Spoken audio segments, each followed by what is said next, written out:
Guys, welcome back to Magic TV. My name's Craig. It is 9 o'clock, which means it's time for a Talk Magic. And I'm here with a legend of the magic community, one of the most successful magicians in the UK, performed at a very high level for a very long time, the guy who walks the walk, talks the talk, and one of the nicest guys in magic as well. I'm talking about the one and only Paul Martin. How you doing? Wow, thank you very well. Thank you, Craig. What a lovely introduction. Thank you very much. It's true. You are the man. I mean, everyone I speak to that knows you, they talk about you so highly.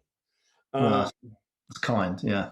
Which is wonderful. True. But also at the same point, you're also super successful and you're probably taking all of their gigs, and yet still they're being really nice. I know, it's unbelievable, isn't it? But then again, I've given a lot of gigs out as well. So, it's not the good ones, but I've given a lot of the cheap ones. Absolutely. And I'm so glad that I got you on the channel, because I mentioned to you just off camera, I asked people, who would you like to see on the channel? Who would you like to see me do an interview with? And overwhelmingly, like, so many people said, well, Paul Martin, obviously. We want to see Paul Martin. So, which is really honestly, I feel really honoured. I mean, you know what it's like. I mean, you don't know what people's views are on any magicians or something like that, unless we can't obviously watch things like this. So when people say they want to speak to me or listen to me, I'm totally honoured, and I'm really chuffed that you asked me. I've watched a few of your interviews now, and I have to say that they are brilliant. You know, you've got a fantastic channel here. You're really delivering great content, and yeah, I couldn't wait. When you asked me, I was like, absolutely, I want to be on it. You know, so yeah, thanks.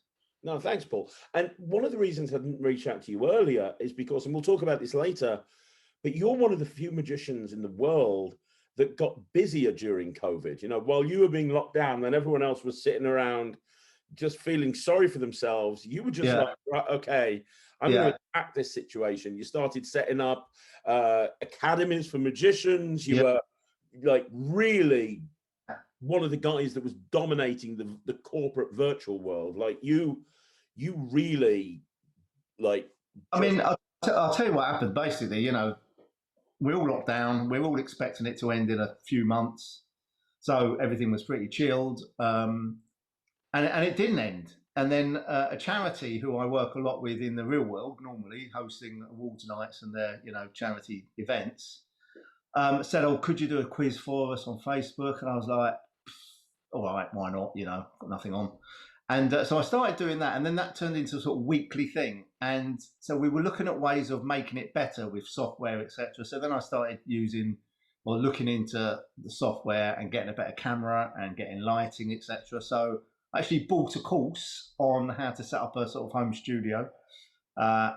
Really good. That was really good. So I did all that, spent a couple of £1,000. But obviously thinking about the future. So I'm thinking, right, this is how we're going to be for at least a year. Let's invest. And that sort of put me on the road to doing a lot more virtual stuff. So when that quiz ended, virtual shows were becoming popular. I did a few at the very beginning, wasn't really into it, but I sort of thought about it, switched what I was doing, put a bit more effort into planning the act, rather than just jumping on camera and doing it. And that took off massively, and myself and quite a few friends, have earned really well. I mean, our Christmas last year was better than a normal Christmas by a mile. It's slowed down again now, but like we've spoken earlier, having the equipment, having all this now it's essential, because I have all my client meetings online now. Everyone's very happy about that. It's not a distraction. They don't need to come and meet us. Everyone's used to it. So yeah, if you're going to be online, if you're going to be doing Zoom, you're going to be doing stuff, make sure you do it well. That's my sort of theory anyway. And the nice thing is, from your point of view, you're about as close to bulletproof as you can get. And what I mean by that is, if everything goes completely tits up and we go back into a lockdown, you can immediately just go, right, okay, virtual entertainment again. Yeah.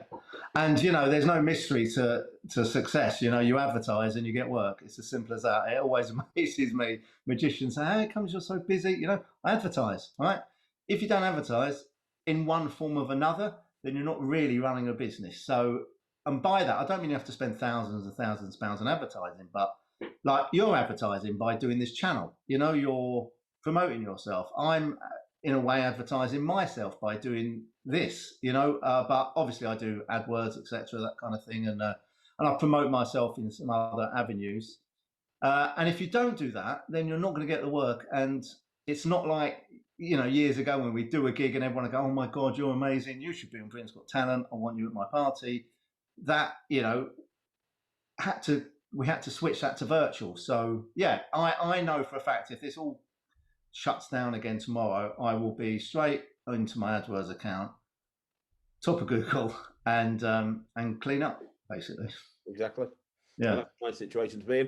And I want to talk to you more about the business side of things in a bit, because I know you're really passionate about that. And it is something that a lot of people struggle with. But before we do, just for anybody that might not have heard of Paul Martin, let's just do a bit of a recap, kind of just find out a little bit more about you. Yeah. And let's talk about your origin story. It feels like you've been in magic forever. Well, I have, and I've flirted in and out of it for a bit. So when I was a kid, my dad had a friend who, very famous magician, Harry Stanley, who did run Supreme, etc. And so my dad was doing some magic tricks at Christmas, clearly really good ones because he got it off Harry. So I got involved in magic that way. And then Harry Stanley gave me all the magic books, took me under his wing.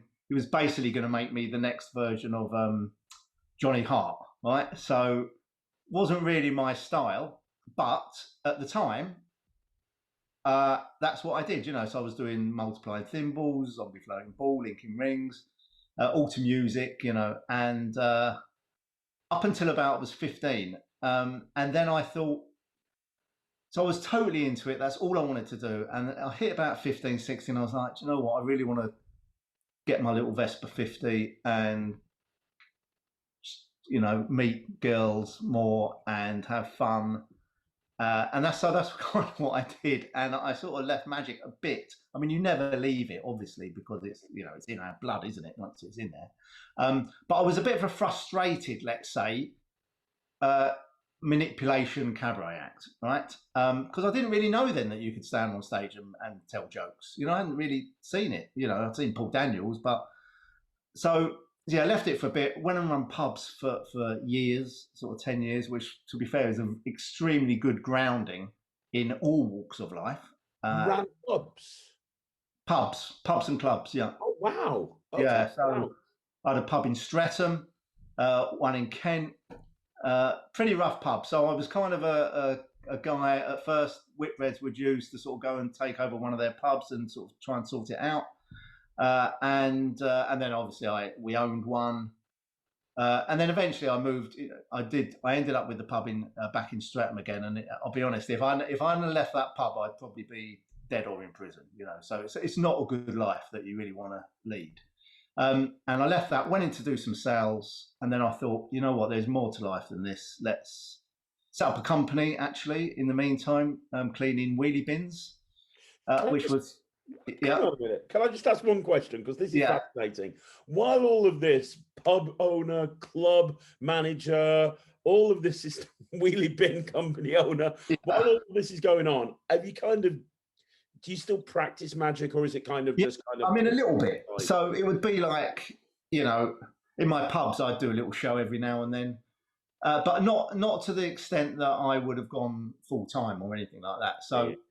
But I still had everything that I had, I'd still put on a little cabaret sometimes at Christmas, needle through the arm, that kind of stuff. Still went to quite a few conventions.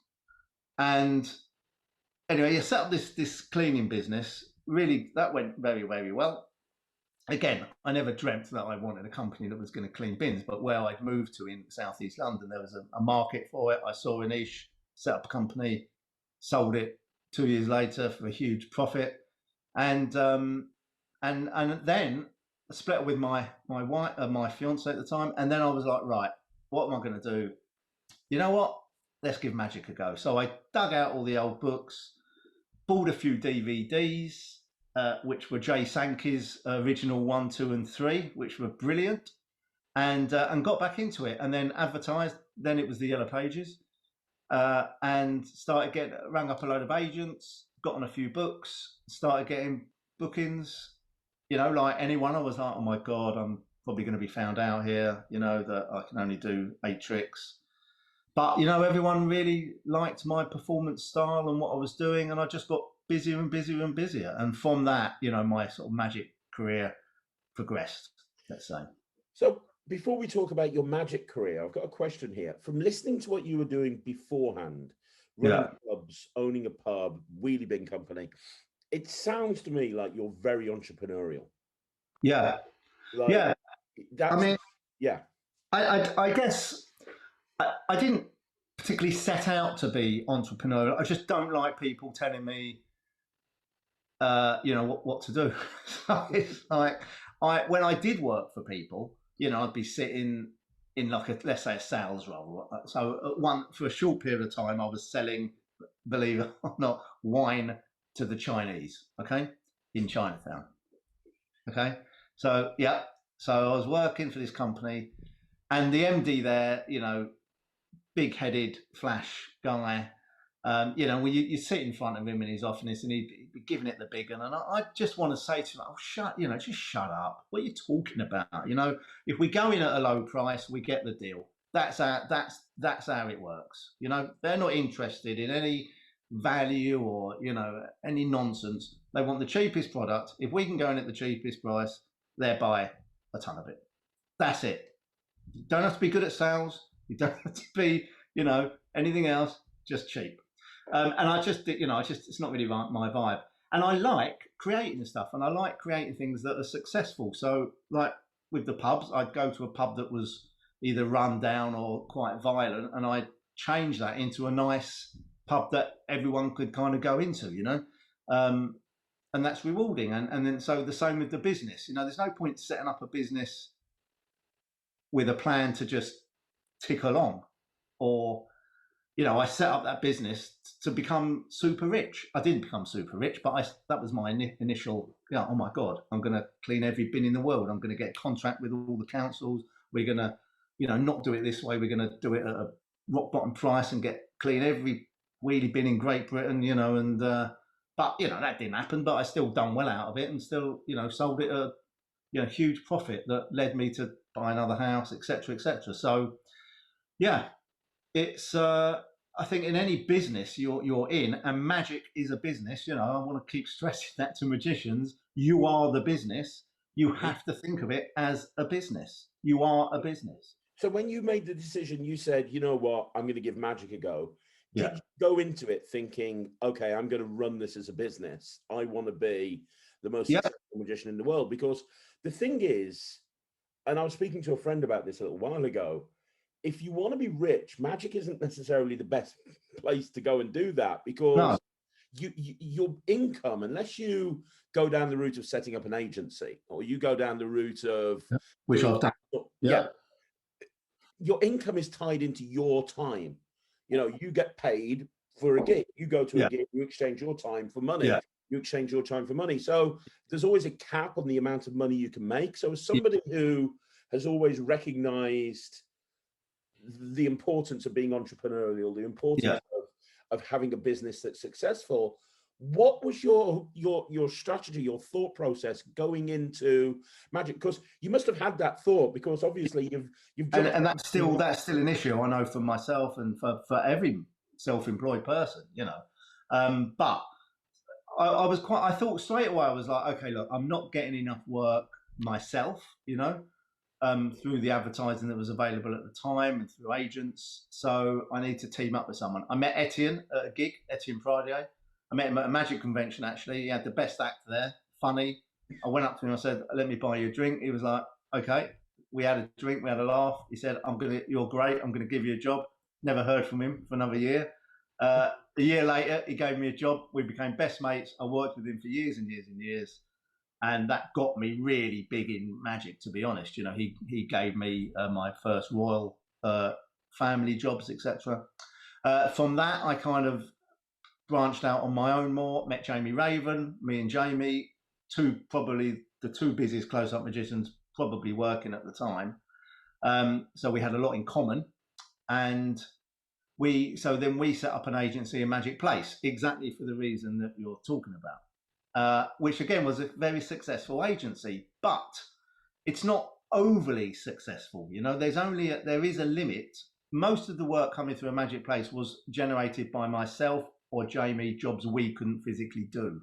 Yeah. We tried many aspects of. Now I know you're brilliant at this.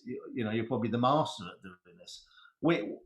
We toyed with it. We done quite well out of it. We would have done more, except Jamie went on to do BGT, and from that, I was like, well, I'm not going to do all the work in a magic place just myself. Jamie was too busy doing his thing, so I kind of let it close itself, really. Which we've now actually given it to Lee Hathaway. So I just gave, I mean, he's using basically the email, but he resurrected it. So then I thought, right, focus on myself. As you know, there's a limit on close-up you can do. There's only so many jobs you can do. You can easily earn six figures doing close-up, but you've got to work. You've got to work at it. And I was doing that for many, at least 15, probably 20 years. But then I thought, I'm getting older. Not everybody wants a sort of aging magician at their 18th birthday. And I was getting fed up with it. I was a bit bored with doing close-up magic, as much as fun as it is. So I wanted to progress into stage. So I started focusing on that. That was going quite well. Again, as you know, quite hard to get into. But I branched out, met, my best friend in magic, John Enser in Norway, and we became best mates. We set up a company over there, the Miracle Men, where we host awards nights, conferences, and do our cabaret shows. So that's a massive part of my business. But of course, totally stopped currently. But it's still there. It will come back. And here I thought, right, rather than just do close up, I've got a niche a bit, so I'll do hosting awards nights, conferences. So I started promoting that, and started changing my website. So I became, your magical host, right? And again, extremely successful at that. And I probably spent the last 4 or 5 years just focusing on promoting MC work, and which, of course, when the pandemic hit, not brilliant. So that's why I've now niched into some other aspects of business, which we can talk about now or later. Yeah, I definitely want to talk about that.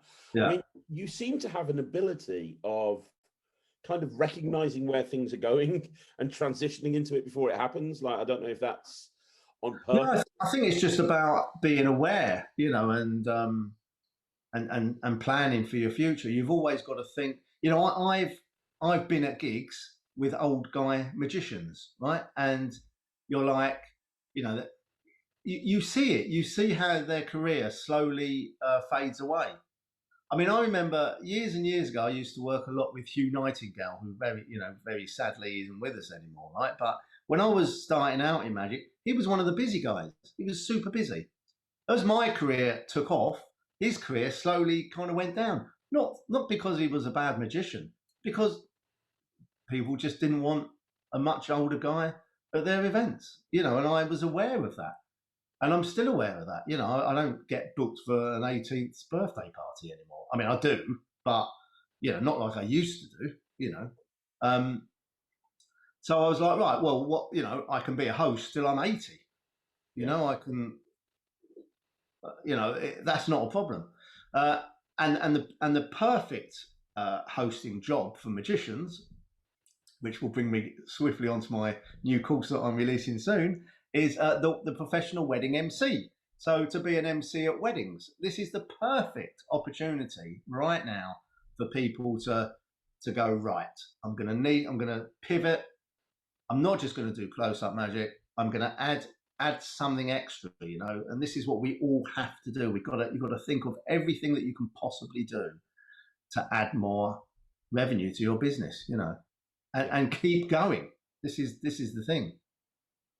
And what does a magical host at a wedding do? Like, most people that are watching this will probably quote and do like 2 hours close-up magic during the photos or during the drink reception or maybe during the wedding breakfast.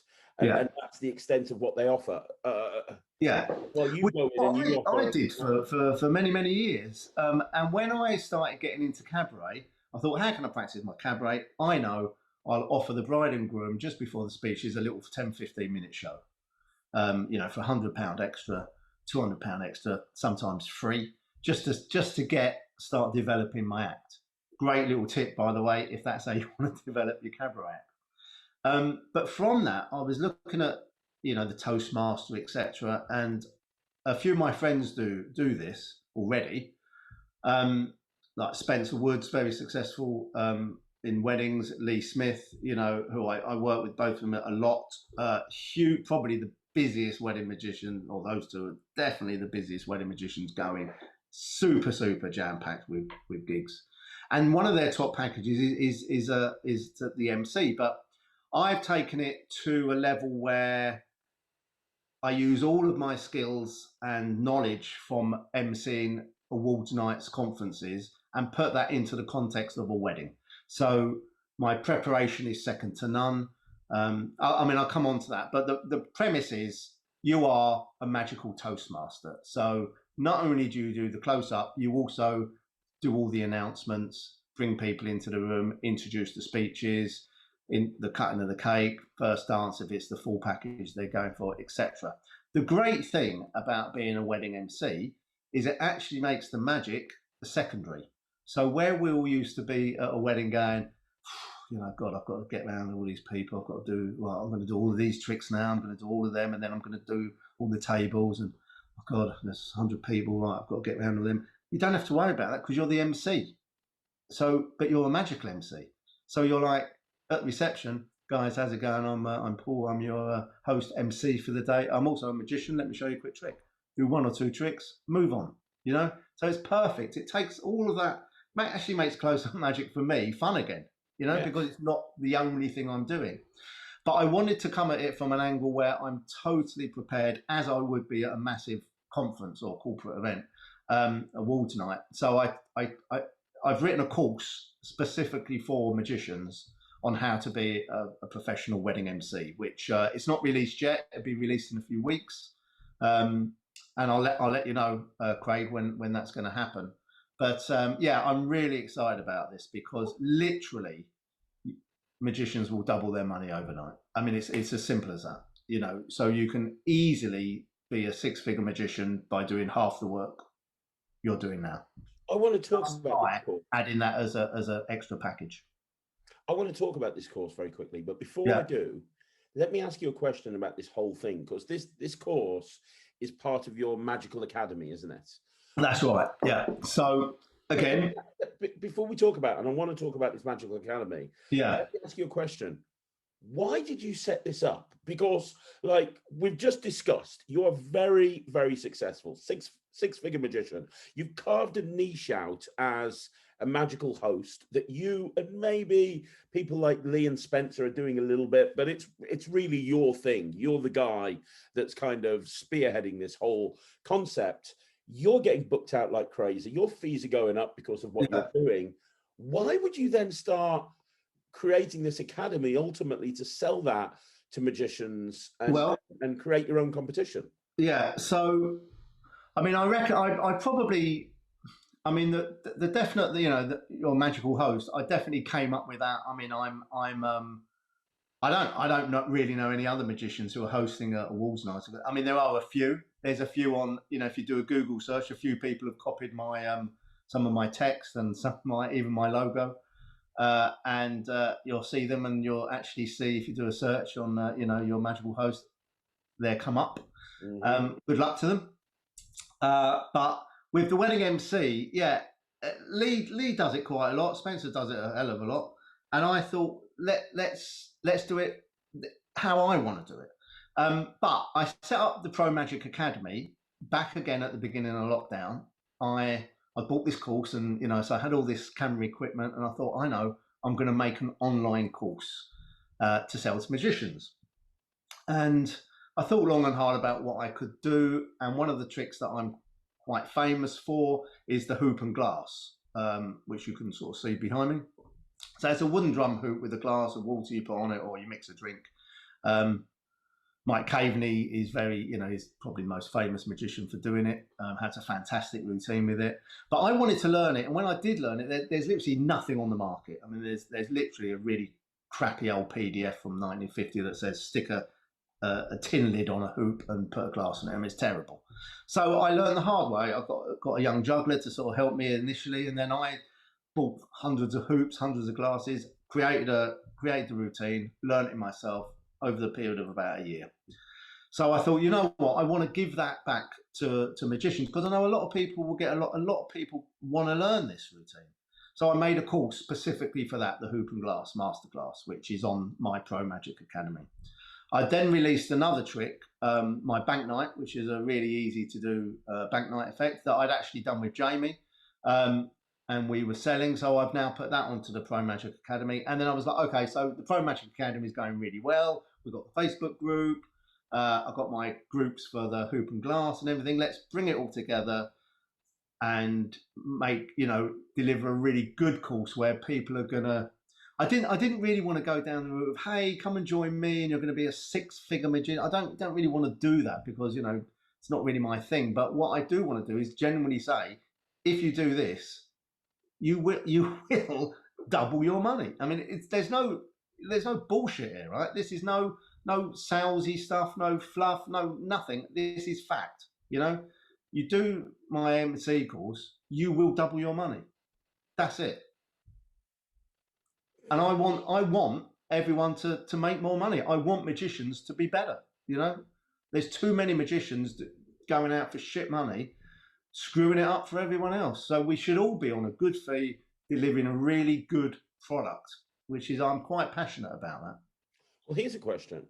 In order to be a magical MC, yeah, and to double your money, yeah, you are going to have to be able to perform on stage. Yeah.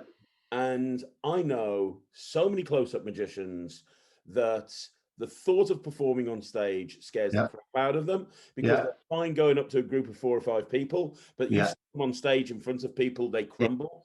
And even worse, I've seen some magicians who have tried to go on stage, think they're good at it, and they stink the place up. Yeah, that's the biggest problem, right? That's the problem that is more difficult to solve than the first problem. So the first problem I solve now. I mean, I don't really advertise this, but I do a lot of one-on-one. So it's like an act clinic where a magician will come and spend the day with me. It's £500, and we literally work on their cabaret. So I call it from close up to cabaret, or if they've got a cabaret, we work on that. I've worked with quite a few. It's a long, hard day, so we look at all your tricks, your favorite tricks, what you do, what you think are good. And my kind of philosophy on an act is an act that any of us can do anywhere at any time. So I'm not talking about, on a cruise ship where you could take more props. I'm not talking about a holiday camp where you could take a load of props. I'm talking about walking out on a stage at, the Dorchester with 1,000 people who do not know who you are, who have not come to see you, and smash it for 15, 20 minutes, and equally that same act you can do at a wedding, you can do it at a parlor show, or you could do it on a cruise ship, or the Sydney Opera House, wherever you want to be, the Royal Albert Hall, it doesn't matter. So that's my kind of niche of doing a show. So to answer your question, on the course, we cover all that, okay? I talk about everything. I talk about mindset, mic technique, stage presence. Not only that, I also tell you what tricks to do, and show you how to do it. So, we cover that. And the great thing about the wedding MC is you don't even have to do a show. You can do the close-up, you can do all the announcements. If you want to do a show, you offer that option. And if they accept that, and you do it just before the speeches, just to get all the audience engaged and on board. And if they want to do that, fantastic, right? I give you an idiot-proof act that will kill basically anywhere.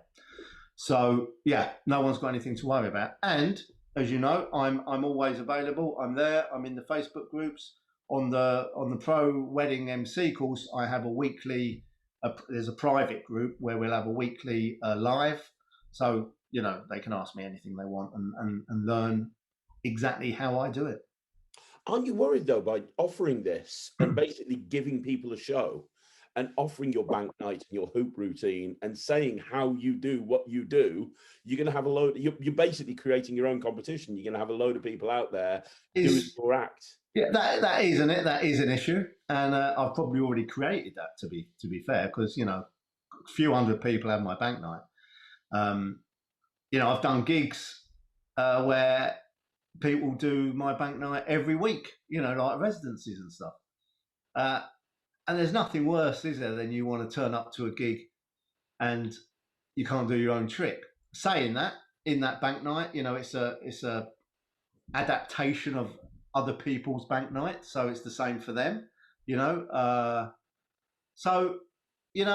don't worry too much about that. I worry about what I think about is I want to create a business that is sustainable for me and also helps other people. Now I won't lie, I'm not doing it because I just want to help magicians. I'm doing it to make money, but equally I don't want to sell something where you're gonna, you'll buy it. We've all done it. I mean, I've got a room full of shit here, right? Full, like you have, and everyone watching, full of magic tricks that I'm never going to do, right? And I'm still buying them now, okay? I just got one. But, it might come in handy one day. So what I'm selling is practical, guaranteed tricks, routines, and courses that will work for you and will make people money. Because listen, if you've done my wedding MC course and I can't do it, I know I can send you. So everyone who's going to be on that course with me, I know if they followed it properly, I've seen them in action, they're not a complete and utter, weirdo. They will, I can say, no, I'm busy that day, but John can do it, right? Or equally, they can do the same for me. So yes, it's like, how many Toastmasters are there? There's thousands. Yeah. All saying the same thing, all in a boring way, banging a gavel.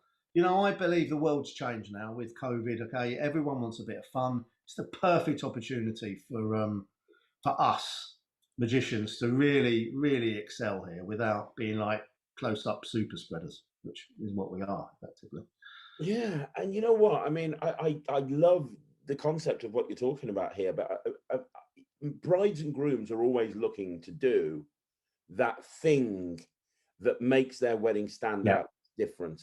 Yeah. Like the number one package that I sell at a wedding is my illusion show. Right. Because I say to brides and grooms, wouldn't you like a Las Vegas style illusion show? Yeah. Who wouldn't want that, right? Yeah, like we'll make the bride and groom appear on stage. Yeah. That sound for you. And this is kind of a similar sort of thing. Yeah. In the this is, like you could have a magician, but I imagine this is a sort of a very easy thing to upsell people onto. Well, right, because a lot of people think they can do it. Okay, you can. Okay, if you want to go and do it right now, go and crack on, go and do it. But I've done this a long time. I've used all of the knowledge I've learned from big MC jobs, and I mean the biggest hosting jobs that are out there. So my bride and groom, they get a few forms to fill in, information. I give them a run sheet if they want it, which is a massive, bonus for them. We talk about all aspects of their wedding, how I can help. We go into a lot of detail. But equally, it's what they want, right? So I show you how to do all of this. I actually give you all of this. I give you all the scripts that you have to say, how to run the interview with a bride and groom. We cover absolutely every aspect of it. Now that bride and groom are blown away. They are blown away with what you offer them, with what I'm offering. They love you, and that's before you've even done the gig. Okay, they're totally reassured that you are going to run their day, guaranteed in the most successful way, and all they have to do is sit back and relax. So if they've got a wedding planner, no problem. I'm dealing with them. If they've got a wedding coordinator at the venue, no problem. I'm dealing with them. I've got all the band's numbers, the photographer, the video, again, networking. So we're always thinking, I don't just do it for the bride and groom. I'm doing it for me. So I've got everyone's contact details. Everyone's got mine. Everything I give out or share, like a run sheet or a wedding party details, it's got my details on it. it's branded by me. So it's total self-promotion all the time, getting out there. This is who I am. This is what I do. And you know what? I want people to do it because it really will change, I think, the way a lot of people do their wedding magic. That's fantastic. Yeah. And for anybody watching this, could you very quickly give some advice on coping with nerves walking out on stage? Yeah. It's the biggest question I get on this channel. How do I walk out on stage? How do I go from close up to cabaret? I don't need to give away the content of the course, obviously. But for anybody watching this, is there any advice that you can give on that subject? Yeah. Know what your opening lines are going to be. That's it, right? And practice. So I script my whole act, okay? I don't always stick exactly to that. I don't know if I've got one here. I don't always stick exactly to the script, but I script my whole act. And it's something I do with when I do a one-on-one. So when you walk out on stage, firstly, you're going to picture that in your head beforehand. I always take 10 deep breaths in and out, just focus. I ground my feet, I sort of imagine myself stuck to that, and then I'm out. A little tip I picked up once, Wayne Dobson gave it to me, is Z in the audience. So you walk out, hello, and do a Z shape with your head over the audience, okay? Just like a number 2. But it looks like you're looking at the whole, so it looks like you're greeting the whole audience.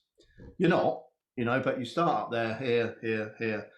That's tip number 1. Tip number 2, the most important, know what you're going to say. Because if you know your first, let's say 2 minutes, you've hopefully won the audience over. The hardest thing to do is you don't want to walk out and fluff something. You don't want to walk out and start umming and ahhing. You need to walk out confident. Good evening, ladies and gentlemen. Welcome, blah, blah, blah. And you're in. Get in if you're doing a jokey kind of routine, get in a couple of gags. You know exactly how they're going to land.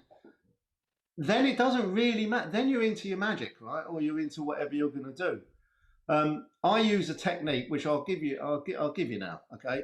When I'm hosting, is I call it the 5 W's. So it's a little bit like who, what, why, where, when, but I use this at every event, and you can put it in any order, but it's again 5 W's. So it's welcome, who, where, what, and why, basically, or in any one of those orders. So as an example, I'll walk out. Good evening, ladies and gentlemen, and welcome to the beautiful Marriott Hotel right here in Eastbourne. Okay, so that's your welcome and where. All right, who? I'm Paul Martin. It's my absolute pleasure to be your host this evening. Why? For the Business Book Awards 2021. Hooray! Right, done. You've done your opener.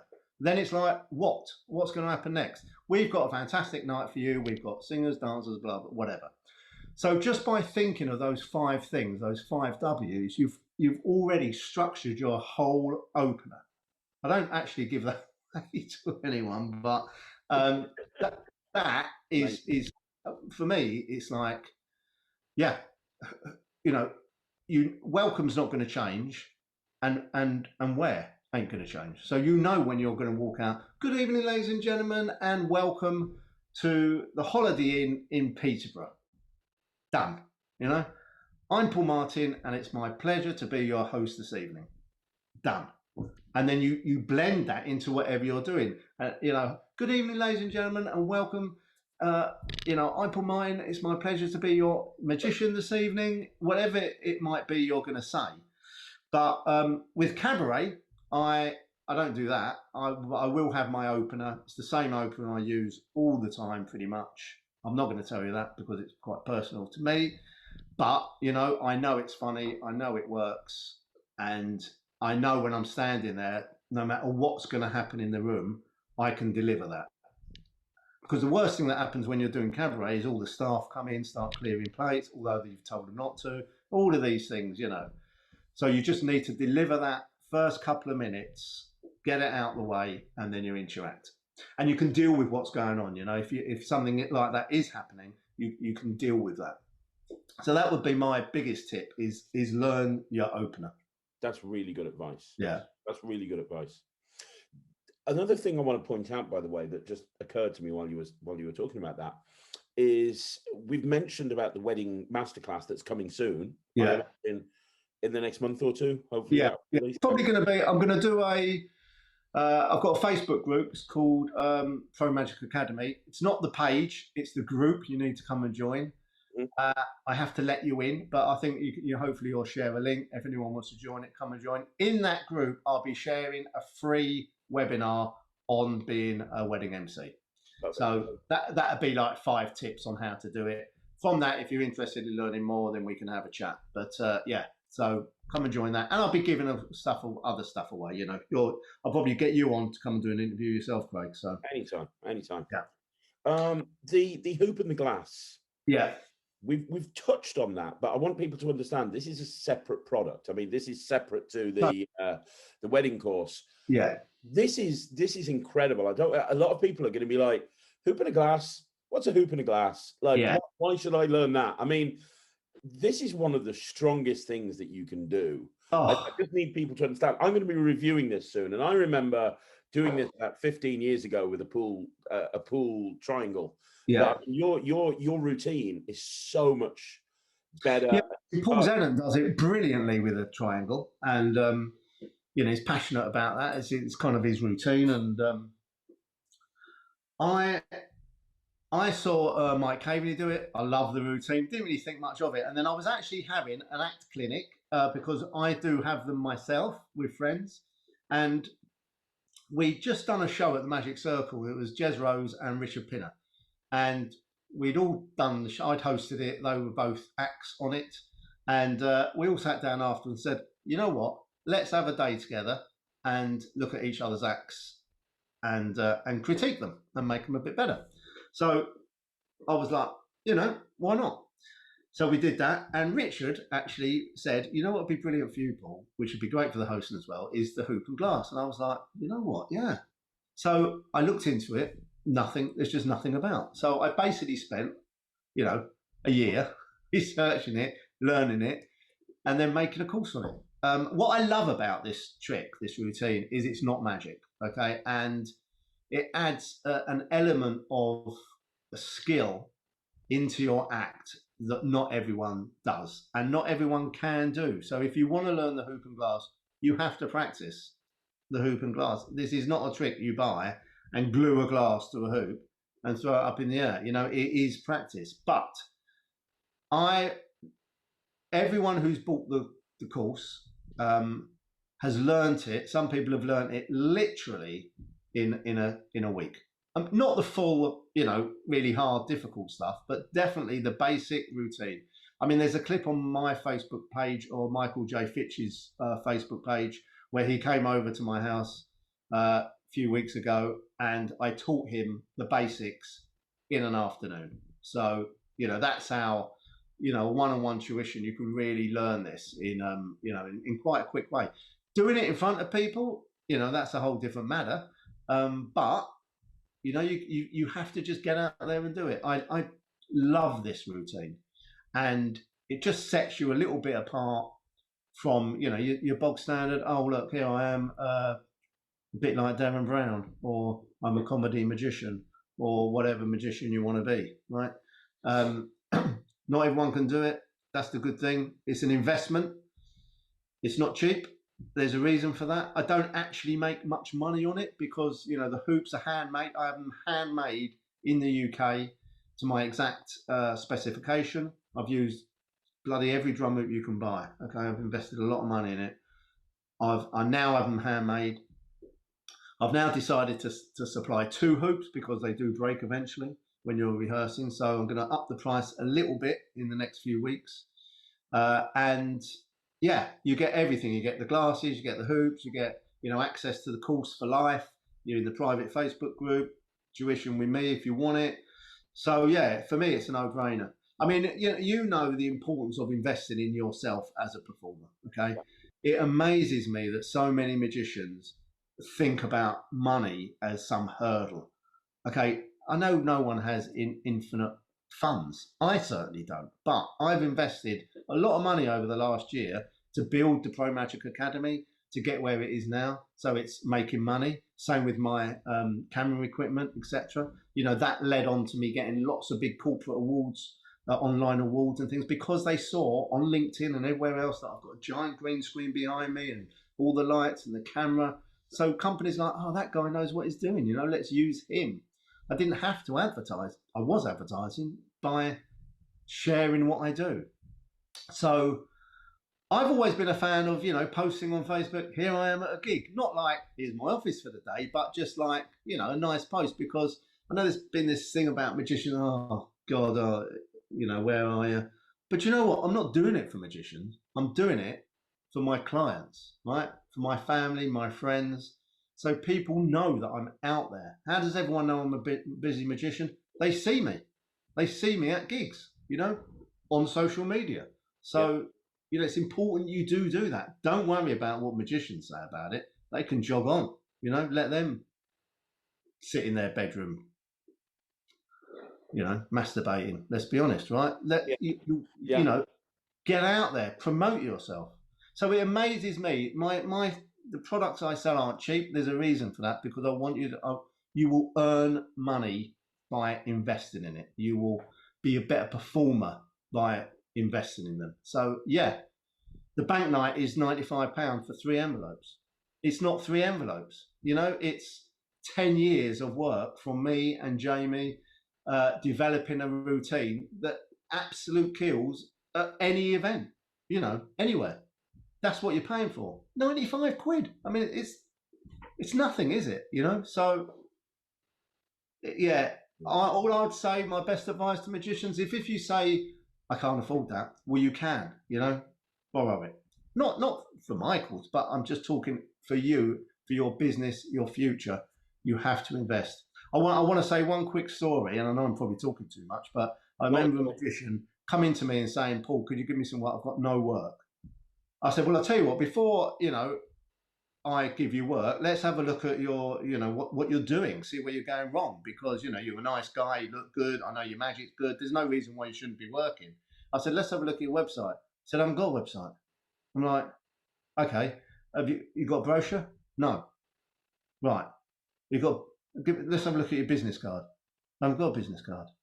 I said, so how'd you work? Well, people just give me gigs every now and then. Right, so then when you're at the gig, how do you promote yourself? I don't. I said, well then, that's why I haven't got your work. I mean, it's a mind-blowing, isn't it? So, you know, that's what, unfortunately, some magicians are like. Don't be like that, right? Think about you, your business, and how you're going to expand. You know, enjoy your life. Christ, your life is short, so enjoy it. Be better than everyone else.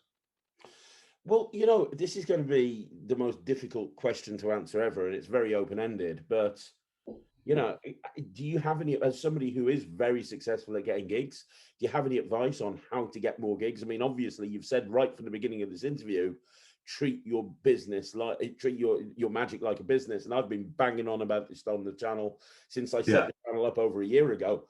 You know, we are business owners, and you need to treat it as such. Yeah. But, I mean, other than that, is there any advice that you can give? Yeah, my initial first advice is get a little team together of your mates, people not necessarily your mates, but people who work. Okay, so if you're an average worker doing a few gigs, team up with another average worker who's doing a few gigs, or, you know, better still, someone like me or you, or someone who's really busy. Okay, because that will, you know, you will get work. I mean, it's a difficult time at the moment for all of us. Okay, but that will change. But you know, I'm now getting weddings off Lee, because Lee's got like 196 weddings, all waiting for him to turn up to do magic to. So clearly he can't do them all. But because I've got a niche of friends, a group of friends, right, we're going to share work with each other. So that's fact number one.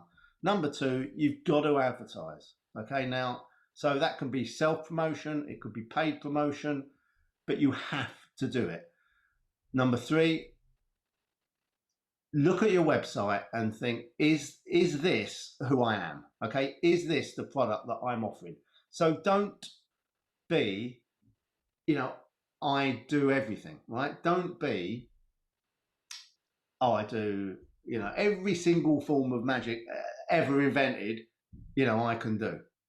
We're magicians. Of course we do all the magic. I don't even advertise close-up magic on my website anymore, but I'd still do it because I'm a magician. That's what I do. I do magic. So, I'm not going to advertise doing an illusion show. One, I don't have any illusions. Two, I'd need a van. Three, I couldn't be asked to cut it all about. My cabaret literally fits in, a little rucksack, right? That's because I travel all the time. I'm flying. But you've got a brilliant product there, a brilliant product that you can add on to your existing close-up, for instance, and the bride and groom, not everyone, is going to go, oh my God, yeah, wow. The price is irrelevant, isn't it? Because it's like, we're going to have a bloody Vegas magic show? Jog on, Mary and John, with your shite wedding. You know what I mean? We're having a frigging, and we're going to be in it. I mean, come on. I'm sold already. Yeah. And I'm married, right?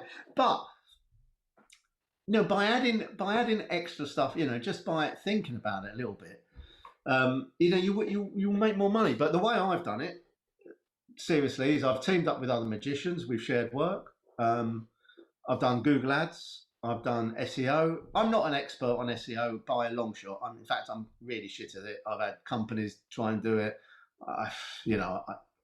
My website's been around a long time. It does okay, but I do Google. Google used to be very, very easy. It's now a lot more complicated. I would stay away from having companies do Google for you. Saying that, I work with a company now in Norway. I don't work with them, I use them, who have the best platform for doing like one advert. You can share it across Google, Facebook, LinkedIn, everything. Really easy to do, but that's on my course. So to cut a long story short, advertise. When you're at a gig, give out cards. I'm always amazed when I hear magicians say, "I never give a card unless someone asks for it." Who cares? If you've got a load of cards, right, they cost you like nothing, penny each, give them out. All right, you don't have to give them to everybody. But back in the day when I was doing loads of close-up, I would get my business cards, and I think I've got some. Let me grab some. All right, like that. And there you go. I've had a bit of work done. There you go. So that's how old that is. But let's say you're at a close-up gig, 10 tables. I'd get 10 cards, count 10, and I turn them round the other way. So we've got 10 one way, and then 10 that way, and then 10 that way. So then when they're in your pocket, so you've done your close-up, you go up to the table and you go, thanks very much, there's the cards. Guys, share those round. You've been amazing. You're my favourite table. Thanks very much. See you later. And then they share those cards around. If they leave half a dozen on the table, who cares? But it's nice to if you just turn 10 one way, however many people are sitting at a table, keep 10 up, 10, and I go for a whole pack of business cards doing that. And then it's really quick. There you go. Thanks. And, who cares? You only need one person to pick that up and book you, and you get booked. Absolutely. Yeah. I mean, that's really good advice. That really is. What do you do? I'm lucky in that I've got staff, and so I've got a marketing department. So we do a lot on the SEO. That's the thing that we spend a lot of time doing. Yeah. And we spend a lot on AdWords. We spend so much money on AdWords. It's ridiculous. I mean, me and Jamie built our close-up careers on AdWords. I mean, me and him were top of Google for years. Then all the kids come along and knocked us off, and it got a little bit more complicated. But we earned a fortune. Literally earned a fortune. I see a lot of exactly. But again, that comes back to being a business. You've got to speculate to accumulate. Yeah. And I'm not talking about a fortune. I'd spend £1,000, £12,000 a year on Google to earn £100,000 a year doing close-up magic. So I mean, all right, I've got loads of gigs. For every gig I did, I got another gig. But that one Google gig that's cost you £3.50 or something has generated thousands of pounds worth of work, hasn't it? It's not just one gig, because that gig led to another gig, led to another gig, and so on. So yeah, advertise. And I see a lot of kind of magicians that are more old school, should we say? They've been around a lot longer, and they always say, "Oh, word of mouth is all you need. We don't advertise. We don't do anything. You don't need to advertise. It's word of mouth. As long as you're good, you'll never need a gig." And maybe that was the case in the Yellow Pages back in the day when you used to put a at the beginning Yeah, to appear at the top. yeah. Arrows, anchor, Yeah, abracadabra, magician or whatever. But listen, each their own, right? If someone wants to go down that route, go down it. You're going to earn you'll earn all right. I'm fortunate. I have a lot of contacts in magic. I have a lot of friends in magic. A lot of people, not so many people call me now for close-up gigs because they don't think I'll do them. But I'll tell you right now, I want as much work as everybody else. But I'm doing something about that. I'm working to change that. We don't know. Again, we don't know what's going to happen in the future. What we do know is that we've got to be more prepared, because we were all screwed, all of us. yeah, we were. Yeah. So we've got to think about it and go, right, what's going to keep going? Funerals and weddings. Even a wedding for 6 people still might want a magician or an MC. Do you know what I mean? So let's make sure we do that. Yeah. Let's. Why not advertise? I just don't. I don't get it. For me, it's like it's a no-brainer. I mean, I honestly don't get it. If you're watching this and you don't advertise, why not? Why not? Yeah, exactly. That's. I mean, why not? Yeah. Isn't it? There's nothing you can say about it. Who's going to find you? Oh, my mate. Yeah, my mum tells all her friends at work. Brilliant. Well, my mum's 80, so she ain't telling anybody about my magic. Right? I'm lucky if she likes a post, so doesn't share some weird shit, right? So, I've got to promote myself. That's it. Promote yourself in a nice way. Don't be a dick. Be nice. You'll do very, very well. Exactly. That's my advice. That's probably the best advice I've ever heard. Yeah, don't be a dick. Don't be a dick. Don't be a dick. Be nice. Absolutely. Yeah. And that's, but to be honest, I mean, we're joking here, but I mean, one of the things that you've said over and over again in this interview is that you're well connected. And I said at the very beginning, everybody likes you. You're so well known. You're a really nice guy.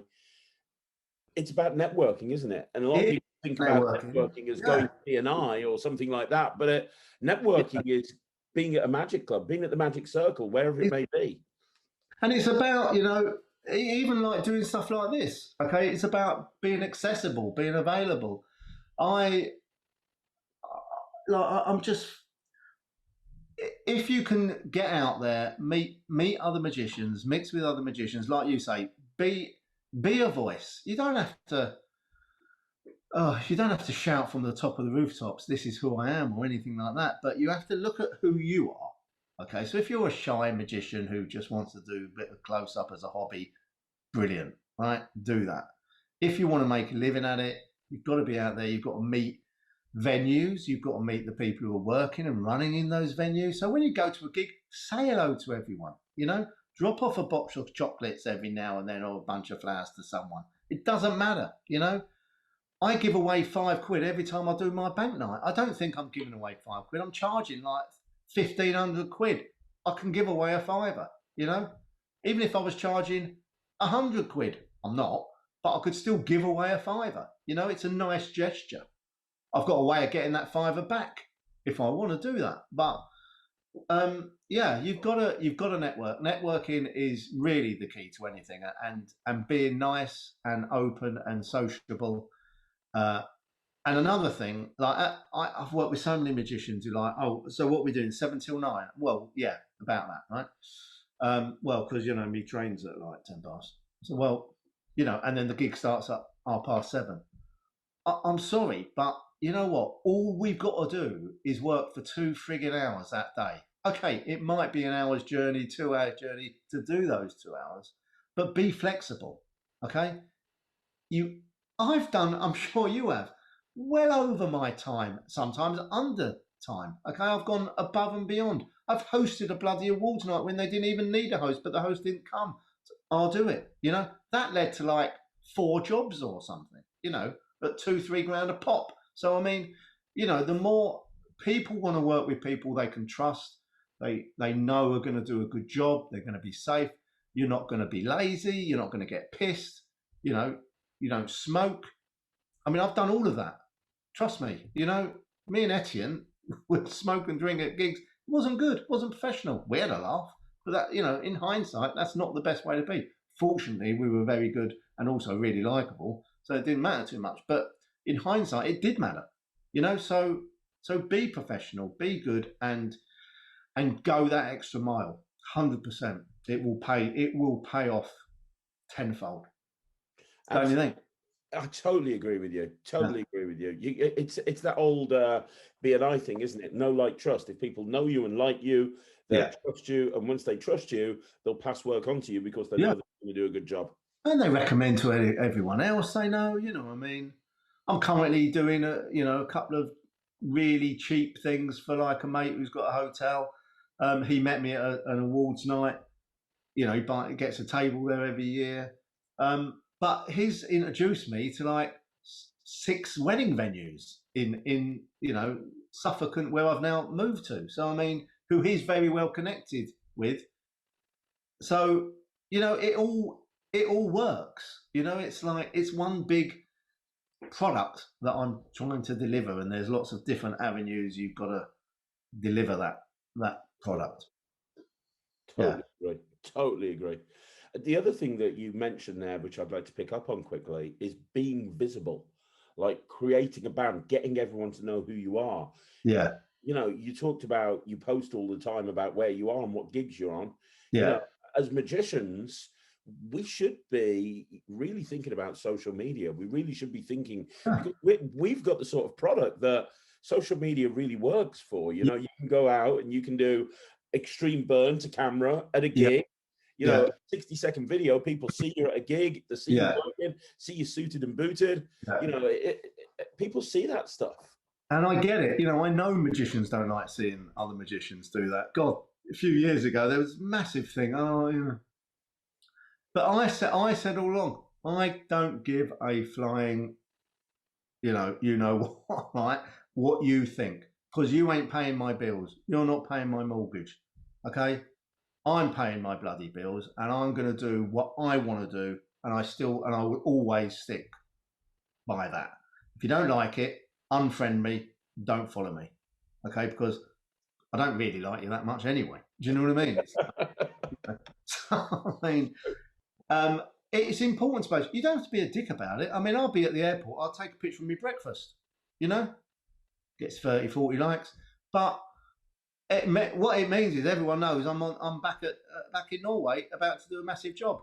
Then that night they see me on stage with John Enser, in front of 1,000 people with giant screens behind us doing an amazing job. What they might remember is what I had on my breakfast, but it just shows everyone. Oh yeah, there's Paul.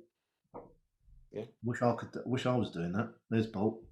Oh, I must book him for our event. You know what I mean? There's Paul. Oh yeah, we used him last year. That's all you're trying to do. Create just a little bit of, just jog people's memory, isn't it? It's not rocket science.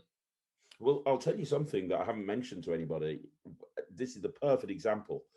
So I set up Magic TV just for magicians, like summer last year. It's not even been going a year yet, and I set it up. All the content we put out are for magicians. That's it. It's just interviews for magicians, reviews for magicians, rants for magicians, this sort of thing. And I had my office call me last week, and they were like, you just had an email come through on the Magic TV email. And I'm like, okay, what is it, a magician? Somebody wanting to know about something to do with magic? No, it's an inquiry. How's an inquiry? Yeah. So this person inquired they inquired and I booked them in, and it was the best paid gig I've ever done in my career. And they inquired because they saw me doing these stupid little YouTube videos. They never would have found me through Google or my website. They went on YouTube, they saw me everywhere, and they inquired on the back of that and booked me for a really, and that's an example of exactly being everywhere. Yeah, and you're an expert in your field. Do you know what I mean? So yeah, that's how it works. Be visible. I'm not. I don't even do it that well. You know, I should. You know, I post when I'm working pretty much. You know, I mean, I haven't posted at all recently because I've been doing sort of garden parties and a few, and I don't. You know, that's not what I want to brand for you. Yeah. So that's not the brand I'm offering. When last week I hosted a wedding, I posted about it. Right, I'm doing one next week. I'll post about it. I'm doing one the week after. I'll post about that. In between that, I've probably got a couple of shit jobs that I don't really want anyone to know about. You know, I'm driving for 4 hours to do a party for 10 people. Might be good, might be terrible. I've got pictures on my phone of a party I did at a private estate the other week. There's like 3 kids sitting there and a couple of adults who were looking the other way. You know what I mean? But they paid me a load of money, right? Terrible gig, right? Terrible. But I'm gonna make a big song and dance about it. I might take a picture of the front of the building and say, beautiful venue tonight, really looking forward to performing my show. Well, I did perform my show. Just so happened it was for like a very weird family. And it was a really weird gig. But you pick and choose, don't you? So I'm not Joe Blogg's garden party, with his nan sitting there. I'm not really interested in going, hey, there I am. That's not what I'm doing. But if that is what you're doing and that's what you want to promote, bang on there, man. Get out there. Yeah, have me at your party. This is what your nan could be looking as excited as this person's nan. Absolutely. Yeah.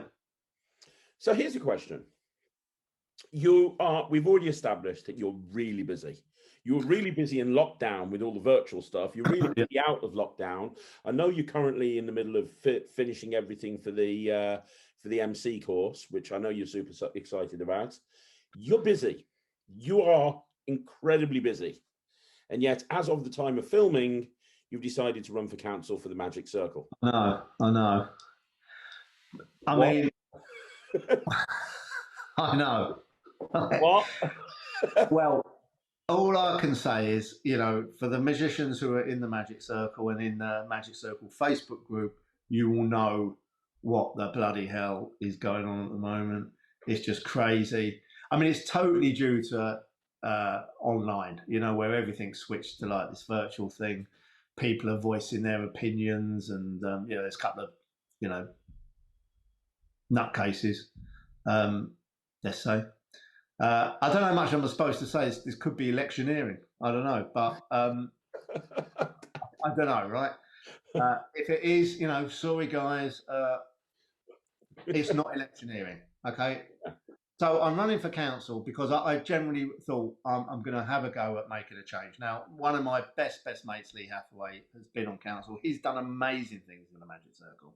When he heard I was running, he was like, "Are you sure? Do you know? Are you sure?" It's a voluntary position, and like it comes with a lot of stress. And yeah, it does. And I was like, well, no, I'm not actually sure, but I believe if you want to make change, I'm going to stand up and help make that change. I want to be the voice of all of all of us normal magicians. I haven't got a bloody clue what's going on there. I'm going to make sure that we do have a clue what's going on there. And if a load of weird stuff is going on there, I'm going to put a stop to it, but the best way I can. And I want to make Magic Circle, great again. It's kind of famous phrase. I want to, I generally want the club to be a club, like a proper club that we can all go to all the time. Not like just this Monday night thing. I know it's all technical and difficult and everything else, and if you're not in the circle, you won't understand any of this. But it is a great club, and it should be great. And it's sort of taken a bit of a curve at the moment, and it needs to be straightened up. So yeah, Lee said, "Listen, I would love you to be on council." You know, he said you will be a major asset and brilliant. You know, I'm actually quite a good negotiator. I'm a good voice of reason as well. So I hope that I'll add, if I get voted on, I hope I'll add something to it. But yeah, I've yet to see how difficult it'll be and how much work's going to be involved. I can spare, you know, I will structure my day accordingly. My day is my business, and that will be, you know, it's a voluntary role. I will allocate some time to that role. Fantastic. That's great.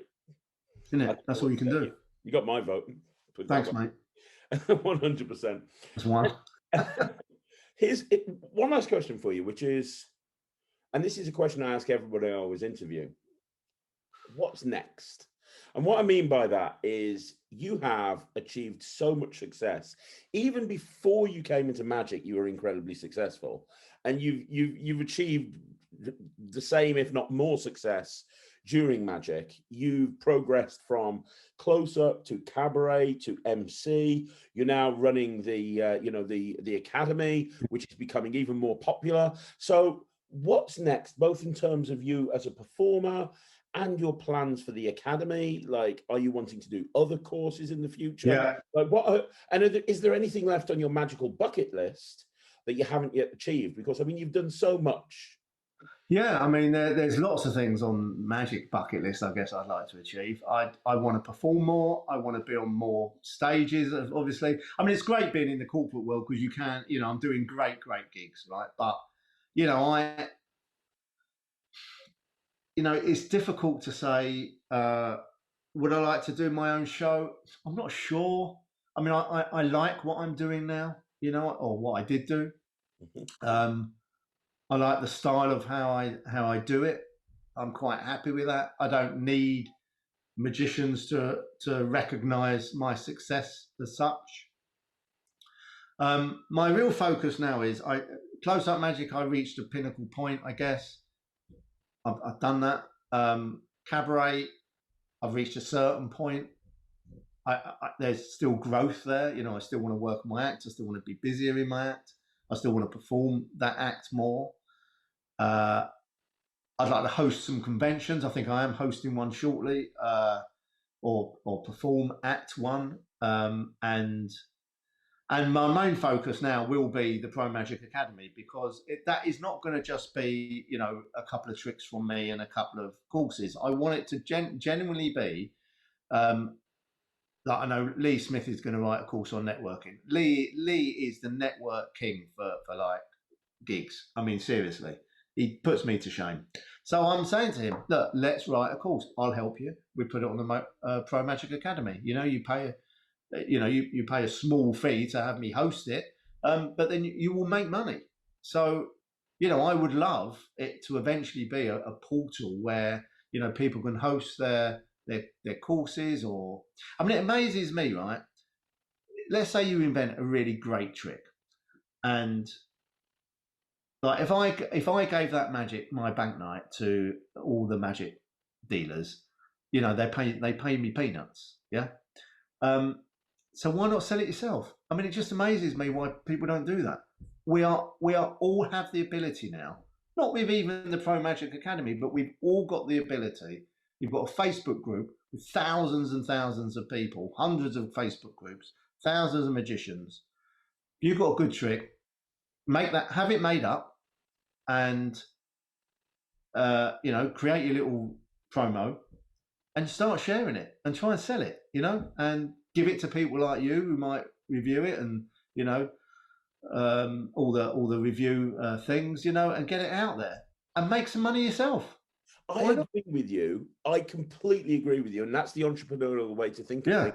Just so you know, playing devil's advocate, on the flip side of things, I've got stuff that I'm releasing through various different magic companies. I have the ability to release it myself. I have my own platform called Netrix that's going to be launching soon. And I have, you know, I have a team of people that could probably market it for me.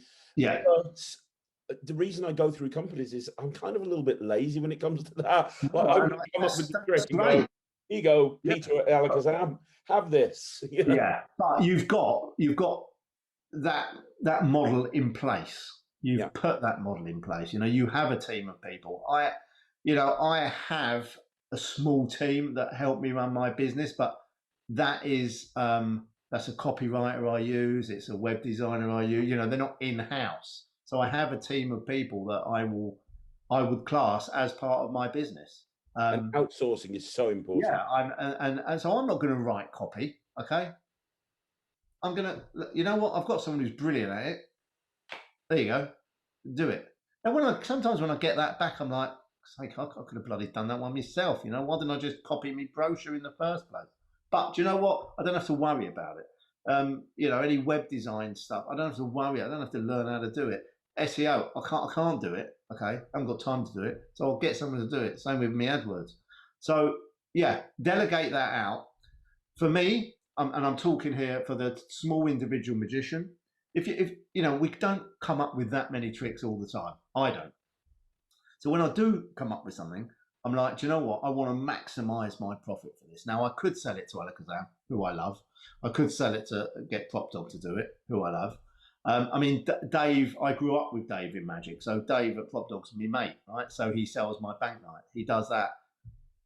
He buys it at a good price for me and a good price for him, and he sells it. I also sell it personally on the Pro Magic Academy.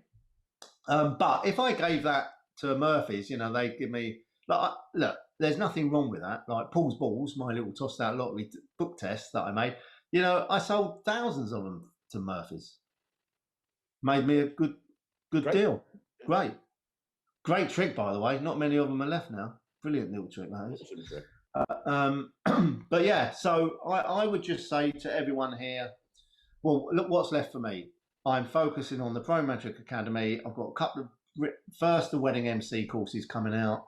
I will at some point do like a sort of master MC business, the whole shebang, kind of one-on-one. Come to the Paul Martin world, and we will make you into whoever you want to be. That I guess would be the sort of ultimate VIP course. But in the meantime, if anyone's got any, it's got to be good. I wouldn't just have like, oh, well, you got a trick, yeah, we're going to bung it on there. So I'm talking more about courses. So if someone's got a good course on business and they want a platform to promote it on, and they don't want to spend the money themselves on hosting it on a monthly fee and doing all that side of things, then they can talk to me and we can look at it. And if I think it will benefit the magic, not even just the magic community, I'm going to musicians. I mean, who couldn't be a wedding MC? Anyone who works at a wedding. Yeah. You don't even have to work at a wedding. I'm obviously focusing on magicians because that's our niche, that's what we do. But yeah, so I really hope to build that. And I'm really quite into that at the moment, I'm quite enjoying. I've moved to the country, we're living in an old windmill, with a nice bit of land, and just got a dog. And yeah, I'm enjoying working on the sort of the cool side of stuff so I can teach people how to be more successful. And it sounds like that's something that you're really passionate about right now, over and above everything else. It is, because I'm not doing the jobs that I live for at the moment, right? So I'm not flying to Norway at the moment. I've got quite a few hosting jobs on the horizon that are booked in, sort of, end of September, well, middle of September and onwards. Will they all continue? I think so, but we don't know. That's my love. That's what I do now. I don't really enjoy doing the hard work, close-up magic anymore. I've done it to excess. I'm quite confident to say I'm really good at it. And, I like making people laugh, and they really enjoy me doing it. I just don't really want to do it anymore, but I will at the moment because, I'm a businessman. And if they're the gigs that are happening right now, I will go and do that. And most of the gigs I'm getting at the moment are from past clients anyway, who are like, we haven't been out, we're going to have a party, or, whatever. So, yeah, so once the sort of live big hosting things come back, I will be focusing on that. But yeah, my real focus right now is getting this course finished and promoting that and getting that out there, and hopefully getting as many magicians to come on board with it, because I promise you, if you do, you will not regret it. You know, it will literally change your life. And one last question, and I completely agree with everything you've said. You mentioned there that one of the things that you might want to do is host magic conventions. I think you were talking about performing a magic convention. The weird one, isn't it? Yeah, no, but you know what? I mean, you've performed at the Magic Circle so many times. Yeah. Which is a stressful position to put yourself into. Yeah. It's hard in front of the magicians. It's easy in front of the lay audience. Well, I was going to say, do you have any advice on performing in front of magicians? Because let's be honest, magicians are arseholes. Yeah, terrible audience, worst audience in the world. They think they know everything. Yeah, they do. It is so bizarre, right? My advice is just do your act. Don't worry about it, because you will deliver those jokes and there'll be silence, even if they're original jokes, right? I remember in the Wayne Dobson show in Blackpool, I delivered my I haven't written many gags in my life. I've written a few, right? So when you write your own jokes, they're bloody precious to you, you know? I mean, I've done stand-up, I've done a course on stand-up. I've done stand-up. It's tough. So when you come up with your own material and I delivered that at Blackpool, and then I had two magicians come up to me immediately after that show and go, love those jokes, can't wait to use them in my show. They genuinely thought they were giving me a compliment. So I couldn't feel bad about it, because they genuinely were like, thanks so much for sharing those jokes.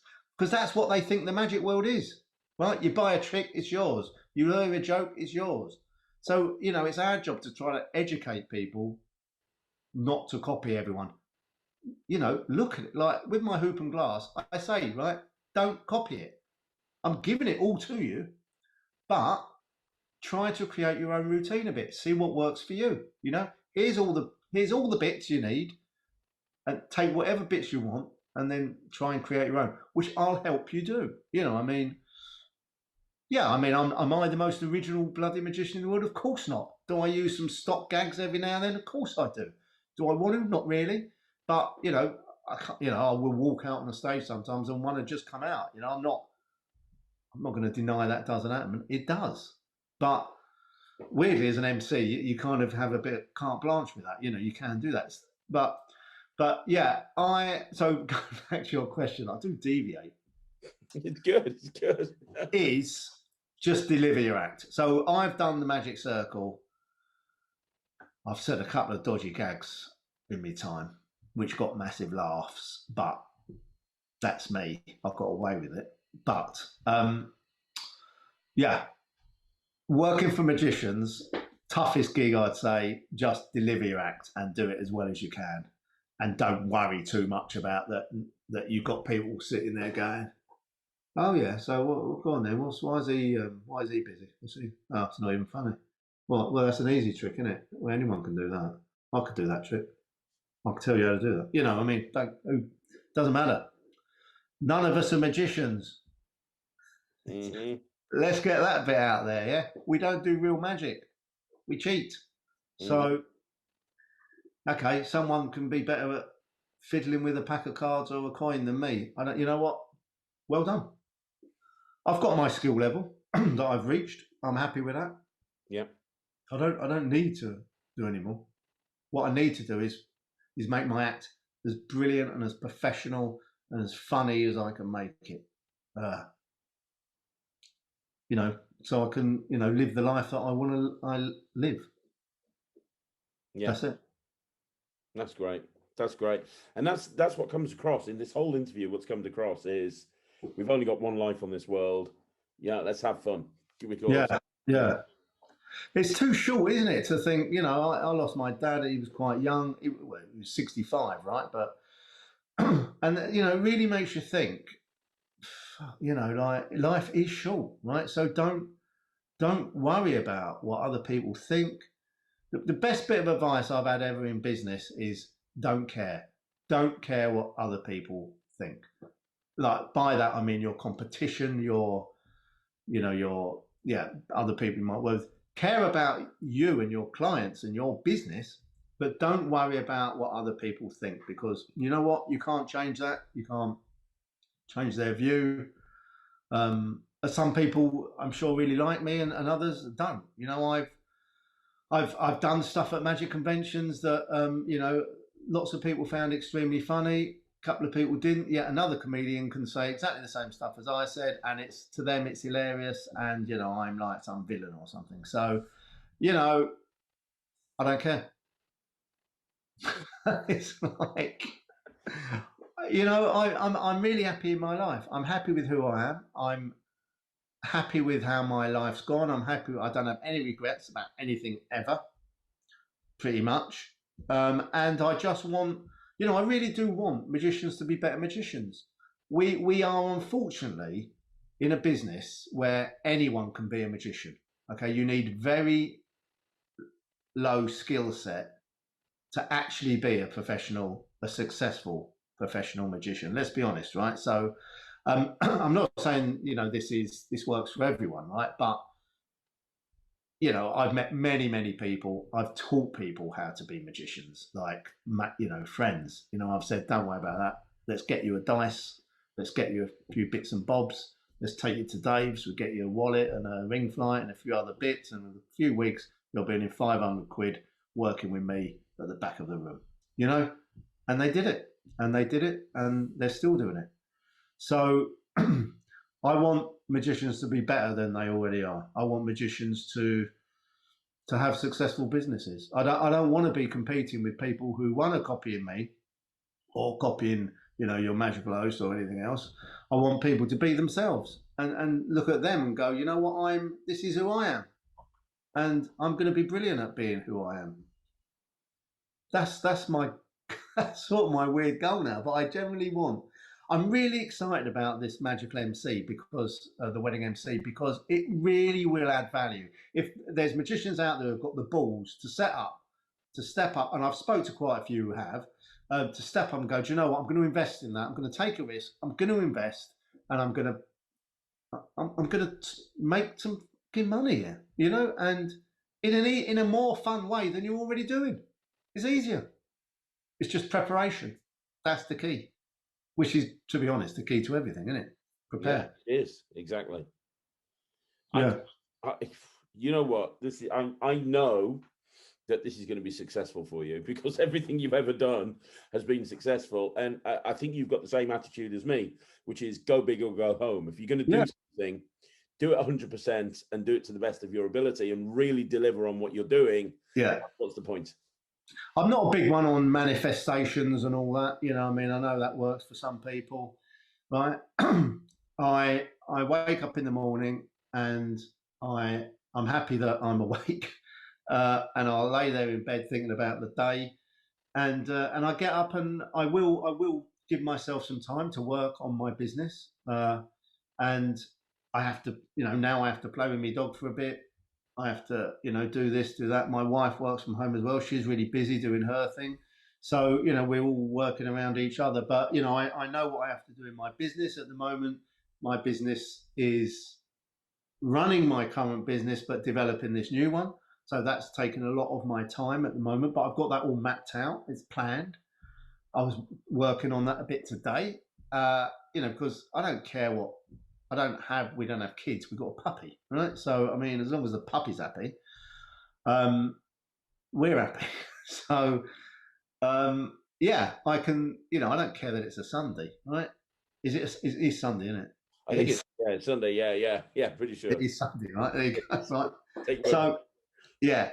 But I'm generally passionate about getting magicians to come on board with this. I really believe it will. I mean, I've helped a lot of magicians. I've helped a lot for free. I've helped a lot who pay me.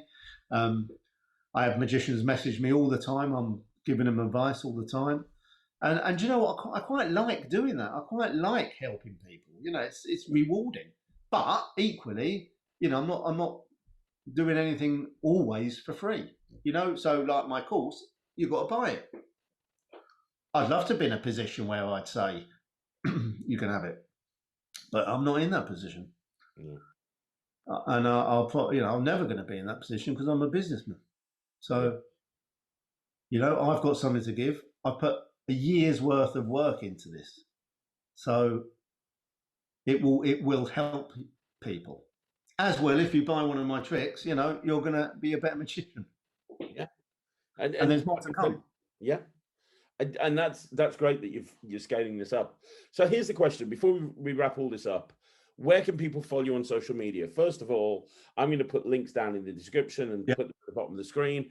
Where do people go to register their interest in getting the course, or they want to get the bank night effect, or they want to get the hooping glass? So the website for everything is promagicacademy.co.uk. All the links are on there. The link for the wedding MC course isn't live yet because I haven't made it yet. But I have a new Facebook group which is called the Pro Magic Academy or Pro Magic Academy. You're going to put a link there. But if you go to my profile on Facebook, to my normal profile, Paul Martin, just under there, there's all the links for the Facebook group, Pro Magic Academy, Paul Martin Magician, which is me, and you can follow on there. LinkedIn, obviously, don't follow me on there. That's a business thing. And but Instagram, etc. It's all Paul Martin Magic at Paul Martin Magic. So if anyone, you know, just message me. There's Paul Martin Magician on Facebook. I sort of use that a bit for like, you know, posting about gigs and things like that. But if you want to learn about being a better magician, then come and join the Facebook group, the Pro Magic Academy. It's a new group. I haven't posted much in there yet. I've actually just got over a bad cold, which was only a cold, thankfully. But yeah, lots of content going to come there. I'm going to be interviewing a lot of magicians. Craig, I really hope you'll come on there and be one. Absolutely. Well, I will want to talk about business. I'm not even interested in much about the magic side. This is about how we can help magicians, or magicians can help themselves by being better business people. My background, I prefer talking about business than Yeah. time anyway. But, you know, I don't want to do it in like a weird way. You know, I'm not talking, you know, we're not Tony Robbins, or we're not, you know, Grant Carbone, you know, I'm not 10X in anything, and you ain't got a high 10X our business. No, this is like, look, if you do this, you're going to get this, right? And if it don't work, let's look at the reason why it isn't working. Because I can tell you why, because you haven't done this. That's basically it. Okay, it may be that you're a total twat, and we need to adjust that a little bit so it suits you. Okay, who knows? But I want to get people to where they should be, because I've had too many magicians say to me, how do I get busier? How do I do this? How do I do that? So I thought, you know what? I'm going to tell you how to do it. It's great. That's it. Absolutely great. That's amazing. So, Pro Magic Academy Facebook group, come and join that. And that's where the webinar will be as well. Yeah, I'll be doing a free webinar in there that you can all watch. And if you like it, at the end of that webinar, there'll be a link to come and have a chat with me and see if you want to take it further. If you don't, none of it's an issue for me. You know, it's generally like, no bullshit. I'll give you a course where you're going to make money. If you want to buy it, you can buy it. If you don't, carry on doing what you're doing. Doesn't matter. Love it. I love the style, Paul. I really do. Yeah. I really, really do. It's the only way now. I honestly, I'm not trying to really sell it. You know, there's no wanky sales shit here. This is real. This is real. You know, I've spent a year developing this and analysing what I do, so I can teach you, you know, people how to do it. You know, and yeah, it will work. It will work. So if I was you, I'd you know, go and order a new credit card. And what a great way to end this interview. Isn't it? That's amazing. Paul, it's been an honor having you on the channel. I mean, thank you. Mate, it's so refreshing speaking to somebody that's as passionate about magic as they are about business, somebody who cares about magic, cares about, you know, people being the best they can be. And this has been such a refreshing interview to do. Thank you so much for coming on the channel. Craig, you know, I've loved it, and thank you for all you've done in magic. You know, you've had a long, illustrious career, and I love what you're doing. I absolutely love what you're doing now. I've watched some of your interviews. Brilliant, mate. You're you know, I'm not bigging you up here. You're the best one at it. So, you know, keep doing it, because you know, the magic will needs you as much as they need me. Thanks, mate. Thank you so much. Thanks a lot. Thanks for having me. You're amazing, Paul. Make sure you follow Paul on social media. Make sure you jump into his Facebook group. And seriously, if you are a magician and you want to take your magic to the next level, I know it sounds cheesy, but this guy, he's not just talking the talk, he's walking the walk. He's done it, and now he wants to show you guys how to do it. So make sure that you keep on top of everything that Paul offers, and look out for a review for the hoop and glass soon, because I've just picked up one of those, and I'm gonna on its way, mate. Well, I'm excited. I'm so excited. Guys, thank you so much for watching. Make sure that you leave a comment down below. I'm sure Paul will see it, so make sure you leave a comment down below. Don't forget, I'm going to be back tomorrow. We do 24 videos a week, so I'll be back again tomorrow at 2 o'clock, 6 o'clock, and 9 o'clock. Yeah, 24 videos a week. No clue. I know. I'm stupid. Just stupid. Guys, I'll see you tomorrow. Take care. Thanks very much. Hello, everyone. Cheers. Bye.